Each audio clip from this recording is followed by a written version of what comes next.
What's up, everybody? This is Penn, and welcome back to the channel. Now, in this video, I'm just going to be covering launcher settings in terms of what you're able to do or have the ability to do. And they give you a few options here, actually. You have app groups where it gives you a default A, default B, and something named locker, where you can enable or disable and you can select the applications that's involved in that. I usually have this stuff on default. When I first loaded into this device, everything was already set in a readable format that most people would, accept or be comfortable with, but you are able to go in and customize some things. So I do like that about this device. And there's nothing wrong with providing the option in case someone does want to go in and, just make it more tailor-made to their preference. So you can enter a PIN code, in case your kids or teenagers will be using this, or maybe you just want a PIN code. Well, that's how you would enter it in. I don't have a need for one, but that's cool. Now, this is pretty unique. There's a startup app to where when this device gets rebooted or when it starts, you can say, hey, go into this specific app. My TV Online 3 will most likely be the application that I will use. And it just makes the most sense, to be honest. So what I'll do is I'll pin that there. Then you can customize the channels. You can do reset channels, and I have that on default. There's a screenshot path where it gives you a directory and you can choose a path for a screenshot. I won't have a need for this. I don't know too many people that may need for this, but it's here. Then there's a wallpaper to where if you have like some images saved, whether it's the internal storage or if you have an external type of storage, because you can expand the storage with this device. Now that would be in a future video. This is going to be covering everything that's available when you plug this device in directly into your monitor or your television, capture card, whatever. This is what comes with it, and this is what you get. And they give you apps, default A, default B, and locker. So for someone that's like new to FORMULER, or they're just a beginner, when it comes to the streaming thing or cord cutting thing, they may not be going into certain menus, when it comes to these devices, but I still feel the need to cover it inside of a video in case someone would be interested in, or they have a question about this specific menu or something that's on the device that's available. Now, another thing that's important here that I want to highlight is I want to go into YouTube.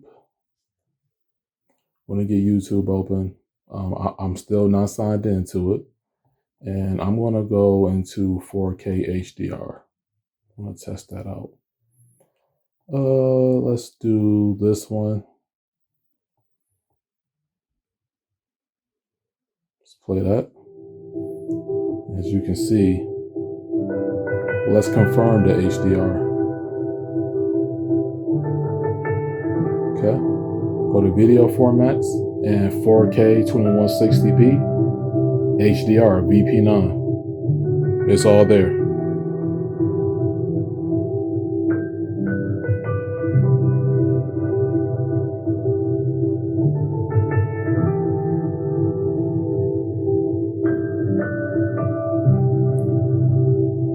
And it looks amazing in person.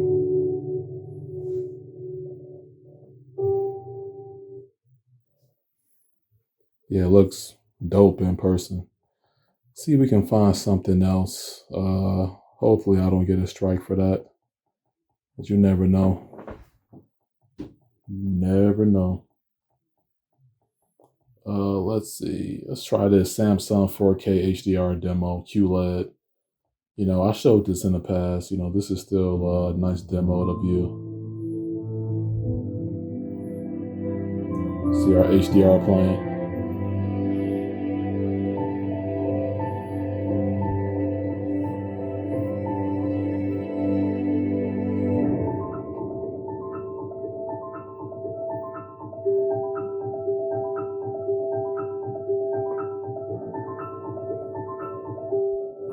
Wait until I get to this part. I like this part.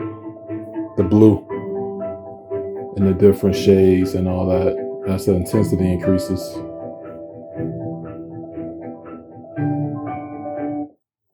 Stop there. So yeah, so this is nice. So this is another device that supports the HDR playing through YouTube natively, or a sideloaded app that has HDR functionality. So at the end of the day, when it comes to these new streaming devices, they should be up to date enough to where it supports the codecs for playing back certain things, especially for YouTube. It just makes way more sense in 2024. And it's another checkbox that I wanted to show on here because it's one of those things where people have a question about when you're in various comment sessions and whatnot. People ask about certain things, and YouTube HDR is one of them. So this is another device that plays it back successfully. You back out of that.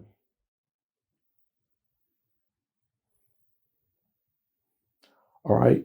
So what's going to happen here is there's going to be some content that's going to be on Rumble that will not be shot and recorded today, edited.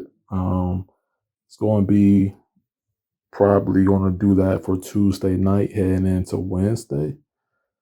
And I'll see what I come up with in regards to that. But overall, this device is it's a lot straightforward versus other devices. Has an easy to use interface. You don't have to change much. You go to where you need to go to in a matter of seconds.